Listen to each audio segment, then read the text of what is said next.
ప్రేమ కోసం యుద్ధాలు జరగడం విన్నాం, ప్రేమికులను విడదీసే పెద్దలను చూశాం. కానీ ఆ ప్రేమని గెలిపించేందుకు ఊరంతా ఏకమై యుద్ధం ప్రకటించడం ఎక్కడైనా చూసారా? అది ఆయుధాలతో కాదు, పిడకలతో. అవాక్కవకండి. ఇది కర్నూలు జిల్లాలో వందల ఏళ్లుగా సాగుతున్న అరుదైన సంప్రదాయం. ప్రేమికులైన వీరభద్రస్వామి, కాళికాదేవిని ఏకం చేసేందుకు రెండు వర్గాలు పిడకలతో యుద్ధానికి దిగడం ఆనవాయితీగా వస్తోంది. ఉగాది తర్వాత రోజు జరిగే ఈ పిడకల సమరానికి కైరుప్పల గ్రామం మరోసారి సిద్ధమైంది.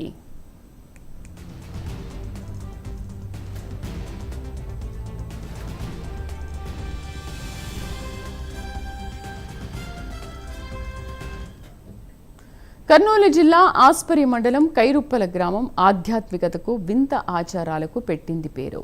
త్రేతాయుగంలో భద్రకాళీదేవి, వీరభద్రస్వామి ప్రేమికులని ఆలయ చరిత్ర చెబుతోంది. వారి మధ్య ప్రేమ వ్యవహారం కాస్త గొడవకు దారితీసింది. పెళ్లి విషయంలో వీరభద్రస్వామి కొంత ఆలస్యం చేయడంతో భద్రకాళీదేవిని ఆయన మోసం చేశారని ఆమె భక్తులు నమ్మి వీరభద్రస్వామిని పేడతో తయారు చేసిన పిడకలతో కొట్టి అవమానించారని చూస్తారు. ఈ విషయం తెలుసుకున్న వీరభద్రస్వామి భక్తులు అమ్మవారు ఉండే ఆలయం వైపు వెళ్లొద్దని వేడుకుంటారు. అయితే స్వామి తన భక్తులు చెప్పిన మాటలు వినకుండా భద్రకాళి ఆలయం వైపు వెళ్లడంతో అమ్మవారి భక్తులు ఆయనపై పిడకలతో దాడి చేశారట. ఈ విషయం తెలుసుకున్న స్వామివారి భక్తులు కూడా పిడకలతో అక్కడికి వెళ్లి అమ్మవారి భక్తులపై ఎదురు దాడికి దిగారు. అలా మొదలైందే ఈ పిడకల సమరం. కైరుప్పల గ్రామంలో పిడకల సంబరము ప్రతి సంవత్సరం కూడా ఉగాది మరుసటి రోజున చాలా ఘనంగా జరుగుతుంది. మరి ఈ పిడకల సంబరానికి కారణము భద్రకాళి మరియు వీరభద్రస్వాముల ప్రేమ వివాహమే. మరి ఈ పిడకల సంబరంలో ఈ యొక్క కైరుప్పల గ్రామంతో పాటు పక్కన ఉన్నటువంటి ఇంకా 8 గ్రామాల వారు కలిసి ఈ పిడకల సంబరంలో పాల్గొంటారు. దాంతోపాటు కారమంచి నుండి కూడా అనాదిగా వస్తున్న ఆచారం ప్రకారం కారమంచి రెడ్డి కూడా గుర్రం పైన వచ్చి ఈ పిడకల సంబరంలో పాలు పంచుకుంటారు. మరి కారమంచి రెడ్డి వచ్చిపోయిన వెంటనే ఈ పిడకల సంబరము ఎంతో భక్తి శ్రద్ధలతో ఒకరినొకరు పిడకలతో వేసుకోవడం జరుగుతుంది. ఇక్కడ ఈ పిడకల సంబరంలో ఎటువంటి ద్వేషాలు కానీ కుట్రలు కానీ ఏమీ ఉండవు. కేవలం భక్తితోనే కొట్టుకోవడం జరుగుతుంది. ఈ యొక్క పిడకల సంబరం అయిపోయిన వెంటనే ఏమైనా చిన్న చిన్న గాయాలైనా కూడా గుడికి వచ్చి ఈ విభూతి రాసుకుంటే వెంటనే గాయాలు కూడా మాయమైపోతాయి. అంతే తప్ప ఇక్కడ ఒకరికొకరు ఎటువంటి కుట్రలు లేకోకుండా చాలా అంగరంగ వైభవంగా ఈ పిడకల సంబరాన్ని ప్రతి సంవత్సరం వల్లే ఈ సంవత్సరం కూడా జరుపుకుంటామని తెలియజేస్తున్నాను. అయితే ఈ పిడకల సమరం ఇరు వర్గాల మధ్య ఉధృతమైంది. దీంతో బ్రహ్మదేవుడొచ్చి ఇరు వర్గాలను శాంతింపజేశారట. గాయపడిన భక్తులందరూ త్రిమూర్తుల ఆలయానికి వెళ్లి అక్కడ విభూతి రాసుకుంటే గాయాలు మానిపోతాయని బ్రహ్మదేవుడు ఆదేశించాడు. ఆ తర్వాత ఒకే ఆలయంలో 2 విగ్రహాలను ఏర్పాటు చేసి వారికి కళ్యాణం జరిపిస్తామని బ్రహ్మదేవుడు మాట ఇచ్చినట్లు ఆలయ చరిత్ర చెబుతోంది. అప్పటి నుంచి పిడకల యుద్ధంలో దెబ్బలు తగిలిన వారు అదే విభూతిని దాన్ని మందుగా వాడడం ఆనవాయితీగా చేస్తోంది.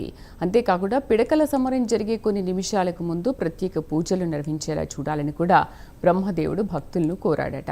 అందుకు సంబంధించిన భక్తులు కారుమంచి గ్రామంలోని ఒక రెడ్ల కుటుంబ సభ్యులకు ప్రత్యేక పూజలు నిర్వహించేలా అవకాశం ఇవ్వాలని బ్రహ్మదేవుడిని కోరినట్లు చెబుతారు. ఇక్కడ పిడకల సమరం అనేది ఆనవాయితీగా వస్తుంది.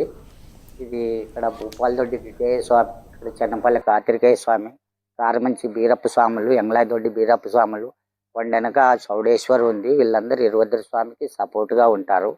వాళ్ళ ప్రేమ వివాదం వలన కాళికాదేవి కోపమయ్యి వీరభద్ర స్వామిని రానికోకుండా ఉంటుంది.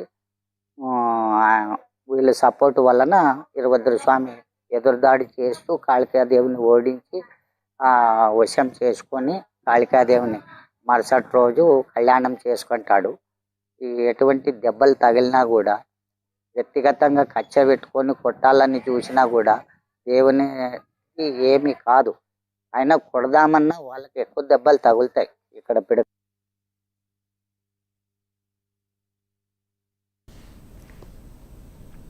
అప్పటి నుంచి సమరం మొదలయ్యే ముందు కారుమంచి గ్రామం నుండి రెడ్డి వంశీయులు గుర్రంపై ఊరేగింపుగా కైరుప్పలకు చేరుకుంటారు. వారు ప్రత్యేక పూజలు నిర్వహించిన వెంటనే ఊరంతా 2 వర్గాలుగా విడిపోయి పిడకలతో కొట్టుకుంటారు. యుద్ధం ముగిసిన తెల్లవారుజామున భద్రకాళి, వీరభద్రులకు వైభవంగా వివాహం జరిపిస్తారు. ఈ పిడకల సమరానికి చుట్టుపక్కల ప్రాంతాల నుంచి జనాలు భారీగా తరలివస్తుంటారు.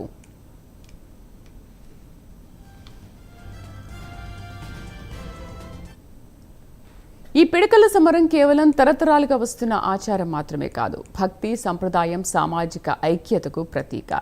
ఈ సమరం ద్వారా యువతలో ధైర్యం, ఐక్యత, సహనం పెరుగుతాయని, అలాగే పాత తరాల నుండి వచ్చిన సంప్రదాయాలు కొత్త తరాలకు చేరుతాయని గ్రామస్తులు భావిస్తుంటారు.